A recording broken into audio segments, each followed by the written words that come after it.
Hey yo, what's up everybody, it's your boy Dice, aka Dice, and today we got another Godzilla video, yet another banger of a video, you mean? So without further ado, let's get it, let's go, check it. GMK Godzilla from Godzilla, Mothra, and King Ghidorah versus -1 Goji, let's go.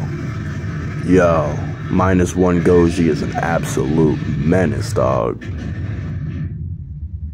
So, as many of us, of course, already know, Godzilla -1, aka Gojira, was actually a Godzillasaurus, one that eventually became 164 feet tall in its final form, reaching approximately 20,000 tons. This being was an organic tank, a monster that was hell-bent on getting vengeance against humanity after the atomic bomb greatly affected and mutated Godzilla, possibly even killing his relatives like in the 1954 Godzilla backstory.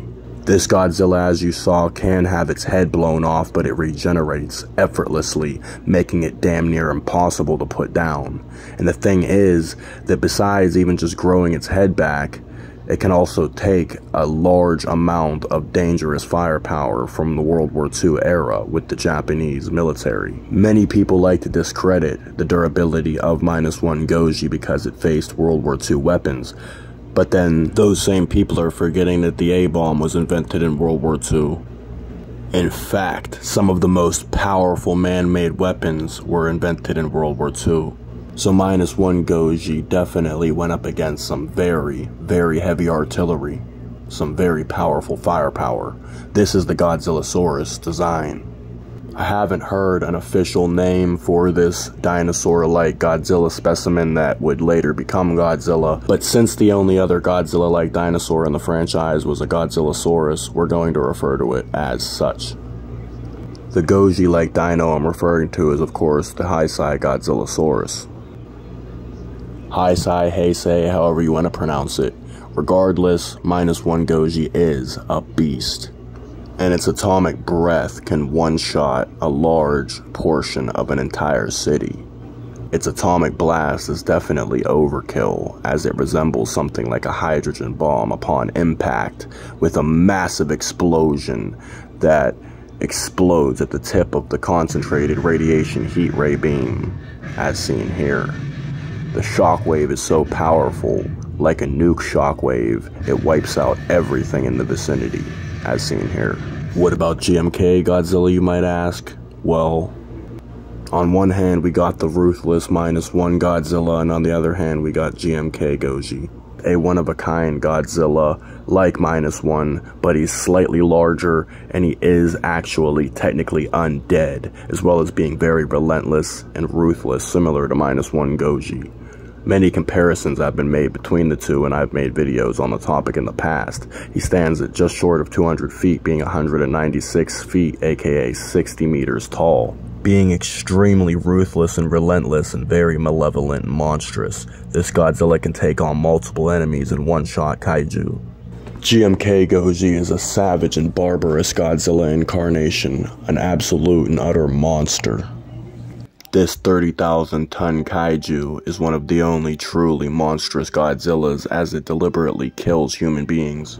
GMK Godzilla's atomic breath is a beam of concentrated nuclear energy, nuclear flame radiation, that shoots out in a projectile-ranged attack of pure, superheated, fiery energy that absolutely obliterates everything in front of it, slicing and burning through things, can even absorb energy from other Titans' abilities, and then it can also even absorb their life force, and in turn use it to amp its own atomic breath blast.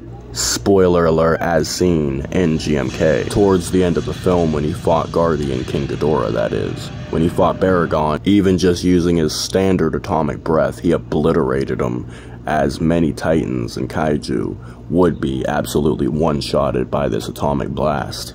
GMK Godzilla is actually the incarnation of reincarnated angry souls, said to be the souls of people that died in World War II, making this an undead beastly Goji. This concept is reflected in the white, lifeless eyes. Now let's get to the fight.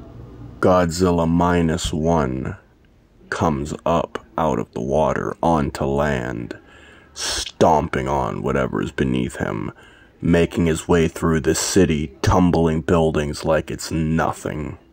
He senses the presence of another Titan/Kaiju as he turns around to see, up from the water, another Godzilla creature appears, the GMK Godzilla, who rises above the water, coming out, roaring directly at -1 Godzilla, letting out an alpha roar, challenging him. Planes circle them, firing explosive missiles at them, trying to take them down as they near closer to each other. With much animosity and ferocity, -1 roars back as they run at each other, slamming into one another, creating a shockwave, as then -1 Goji turns around, whipping its extremely long, dangerous tail across the face of GMK Goji, sending his head flying brutally to the left, as then GMK Goji goes in for a killing bite right at -1's throat as it goes to sink its teeth into the throat of Godzilla -1. Godzilla -1 grips up GMK Goji by its throat, digging its claws into its neck. The claws pierce his throat. Godzilla from GMK kicks -1 Goji directly dead center in the chest with his huge clawed feet, causing him to slide back on the ground, breaking through the concrete beneath. He's sent through more than one skyscraper, as then GMK Godzilla winds his head back, cocking it all the way back, preparing to unleash his atomic beam as he's then whipped with Godzilla's tail. This time he's whipped in the throat, stumbling back as -1 roars out in his face. GMK Goji fires his atomic breath directly at -1 as he ducks and the beam explodes behind him. -1 Godzilla's spikes begin to light up blue as they extract from his back as he charges up his atomic breath. GMK Godzilla attempts to bite for his throat as he's slashed across the face and kicked back, as then -1 Godzilla charges GMK, ramming his head into his chest, causing him to fly back, as then -1 Goji unleashes his radiation heat ray atomic breath, hitting GMK Godzilla dead on. The blue beam strikes him, exploding and blowing up his entire body, obliterating him. Winner, -1 Goji. First and foremost, I would like to say that yes, both -1 Goji and GMK can regenerate, and yes, GMK would come back eventually, but he would have been defeated by -1, as he was defeated in the first place. And although both have an immense and intense healing factor, -1 has a better regeneration ability. Anyways, been your boy Dice, and I'm officially outie.